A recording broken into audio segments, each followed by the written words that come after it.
প্রশাসনকে বুড়ো আঙ্গুল দেখিয়ে দিনের আলোতেই নদী ভরাট চলছে উত্তর দিনাজপুর জেলার কালিয়াগঞ্জে। কালিয়াগঞ্জের গুদরি বাজার সংলগ্ন এলাকায় স্ত্রী হারানো শ্রীমতী নদীতে মাটি ফেলে ভরাট করা হচ্ছে। জেসিবি দিয়ে মাটি কেটে কয়েকটি ট্রাক্টর দিয়ে লাগাতার চলছে মাটি ভরাট। বিষয়টি নজরে আসতেই চক্ষু চড়ক কাজ প্রশাসনের। কালিয়াগঞ্জ পুরসভার চেয়ারম্যান রামনিবাস সাহা এলাকায় পৌঁছে নদী ভরাট বন্ধের নির্দেশ দেন। পাশাপাশি বিষয়টি নিয়ে তদন্ত শুরু করেছে কালিয়াগঞ্জ ভূমি ও ভূমি সংস্কার দপ্তর। এই শ্রীমতী নদীকে বাঁচিয়ে তুলতে কালিয়াগঞ্জ পুরসভার পক্ষ থেকে বেশ কিছুটা খনন করা হয়েছে। একসময় কালিয়াগঞ্জ শহরের এই গুদরি বাজারেই ছিল বন্দর, এই এলাকাতেই এসে থামতো নৌকো। কিন্তু বর্তমানে এই নদী নাব্যতা হারিয়েছে। বর্ষার সময় সামান্য জল থাকে নদীতে। পাশাপাশি বর্ষার সময় কালিয়াগঞ্জের বিভিন্ন এলাকার জল নর্দমার মাধ্যমে এই নদীতে এসে মেশে। বর্তমানে এই নদীটি প্রয়োজনীয় সংস্কারের অভাবে আগাছা এবং কচুরিপানায় ভরে গিয়েছে। এই সময়কেই কাজে লাগিয়ে মাটি ফেলে জমি ভরাট করছে এলাকার অসাধু ব্যক্তিরা। ঘটনায় সরব হয়েছে নদী বাঁচাও কমিটির সদস্যরাও।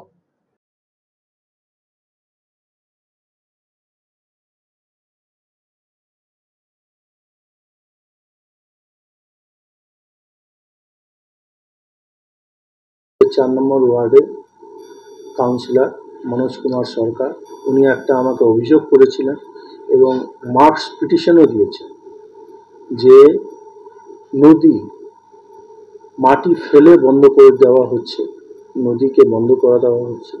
অভিযোগ পাওয়ার সাথে সাথে আমি স্পটে গিয়েছি। স্পটে যাওয়ার পর দেখলাম যে কচুরিপানা দুই সাইডে আছে, কিন্তু এক সাইডে যেটা আছে, যেটা উনি অনেক দূর অব্দি মাটি ফেলছেন। মাটি ফেলার পর আমি স্পটেই ড্রেন দেওয়ার কাজ আমি বন্ধ করি। টোটাল গাড়ি ঘোড়া যা ছিল সব রিটার্ন করে দিই। মাটি ফেলা বন্ধ করে দিয়ে কাজ স্টপ করে দিয়ে আমি আসি। আসার পর আজকে উনি আমাকে একটা পেপারস, একটা অ্যাপ্লিকেশন দিয়ে গেছে যে আমার পেপারস ওকে আছে। আমি দেখব ওনার কি পেপারস ওকে আছে না আছে।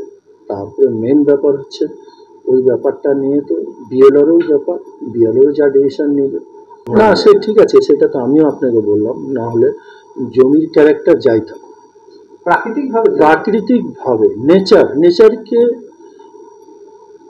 ডিস্টার্ব করা যাবে, নেচারকে ডিস্টার্ব করা যাবে না। সেক্ষেত্রেই আমি ওনার পেপারস না দেখেই আমি কিন্তু কাজ আটকাইছি। হ্যাঁ, পুলিশও পদক্ষেপ গ্রহণ করেছে। আমি বিএলও সাহেবকে ফোন করেছিলাম। বিএলও সাহেব তো প্রথমে তো উনি রবিবার দেখিয়ে দিলেন, তারপরে 3 দিন ছুটিতে থাকবে সেটাও দেখিয়ে দিলেন।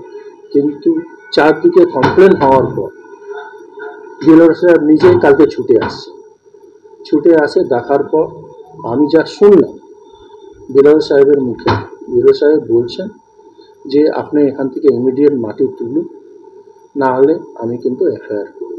না, আমি প্রথমেই বললাম আপনাকে, আমি এই ইলেকশনের মধ্যে যতই ব্যস্ত থাকি না কেন, এই ব্যস্ততার মধ্যেও আমি কিন্তু অভিযোগ পাওয়ার আধা ঘন্টার মধ্যে আমি কিন্তু স্পটে পৌঁছাচ্ছি। স্পটে পৌঁছে আমি কিন্তু অ্যাকশন নিয়েছি, কাজ বন্ধ করিয়েছি। আশেপাশের লোক আমাকে প্রতিবাদ জানাইছে, এটাও আমি অ্যাকসেপ্ট করছি। করার পরও এখান থেকে আমি বিএলআরওকে সঙ্গে সঙ্গে ফোনও করছি যে আপাতত যা আছে স্টপ করা হোক। হ্যাঁ, আপনাদের ভিডিও থেকে দেখলাম বিষয়টা এখনই। তো এটা এই প্রবণতাটা এই নদী দখল করার বিভিন্ন রকম কৌশল মানুষ বের করে ফেলেছে। নদী দখল করার গত বছর থেকে শুরু হয়েছে, মেনলি গত বছর থেকে। এই নদীর বুকে অ্যাকচুয়ালি তো কাগজে কলমে এই নদীর কোনো অস্তিত্ব নেই। আমরা অনেক লড়াই আন্দোলন করেছি, আমরা বিভিন্ন জায়গায় জেলা প্রশাসন থেকে শুরু করে বিভিন্ন জায়গায় গেছি। কাগজে কলমে এই নদীর কোনো অস্তিত্ব নেই। কি করে একটা নদীর অস্তিত্ব চলে গেল সে প্রশাসনই বলতে পারবে, যারা দীর্ঘদিন ধরে ক্ষমতায় ছিলেন তারাই বলতে পারবে। তো নদী খাতটা তো আছে, নদী খাত আর মানুষ শেষ করতে পারেনি। তো সেই নদী খাতটা দখল করার বিভিন্ন রকম কৌশল বেরিয়েছে। সেটা গত বছর থেকে হয়েছে। নদীর বুকে পুকুর তৈরি করা, নদীর বুকে পুকুর হচ্ছে এবং সেটা চারিদিকে পাড় বাঁধাই হচ্ছে, গাছ লাগানো হচ্ছে। এইভাবে নদী দখল শুরু হয়েছে। তো এখানেও যেটা দেখলাম ভিডিওতে, সেই পুকুর তৈরি করে সেই মাটিটা দিয়ে আবার সাইডের নদী খাতটা, নদীর পাড়টা সেটা বাঁধানো হচ্ছে। আলটিমেটলি নদী খাত কমে যাচ্ছে। আহ, তো তাদেরকে যদি প্রশ্ন করা হয় তারা বলবে যে এটা আমাদের রায়তি সম্পত্তি, আমাদের ব্যক্তিগত সম্পত্তি, তারাই বলবে। মানে এগুলো আমাদের খুব অসহায় লাগে। প্রশাসন যদি মুখ বুজে থাকে, চুপ করে থাকে, আমরা কি করব, কত লড়াই আন্দোলন করব, খুব অসহায় লাগে। হ্যাঁ হ্যাঁ, নিয়েছিলেন আমাদের চেয়ারম্যান সাহেব, বর্তমান চেয়ারম্যান সাহেব শ্রীমতী নদীর ওখানে। তার আগে কার্তিক পাল অনেকটাই কাজ করেছেন, এবং বর্তমান চেয়ারম্যান সাহেব তিনি নদীটা, বিশেষ করে শ্মশান ঘাটটার ওখানটায় সংস্কার করার বিশেষ উদ্যোগ নিয়েছিলেন। কিন্তু খালি ওইটুকু করে থেমে থাকলে তো হবে না, পুরোটা অন্তত ধনকল পর্যন্ত নদী খাতটাকে একটা জায়গায় আনতে হবে। নাহলে এইভাবে যদি ভরাট হয়ে যায়, প্রশাসন যদি চুপ করে থাকে, একদম শহরের বুকে একদম প্রশাসনের নাকের ডগায় ও উল্টো দিকে, আপনি যেখানে ভরাট হচ্ছে তার উল্টো দিকে আমি যতদূর জানি এক কাউন্সিলরের বাড়ি, মানে কাউন্সিলর ওখানে থাকেন, তার উল্টো দিকে জাস্ট তার বোধহয় বালি পাথরের ব্যবসা ট্যাবসাও আছে।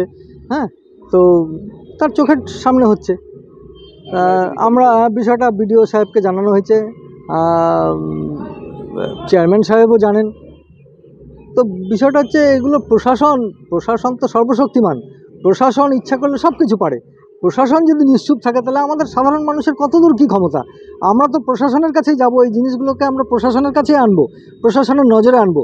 কাজটা করতে হবে প্রশাসনকে সেই জায়গায় প্রশাসন যদি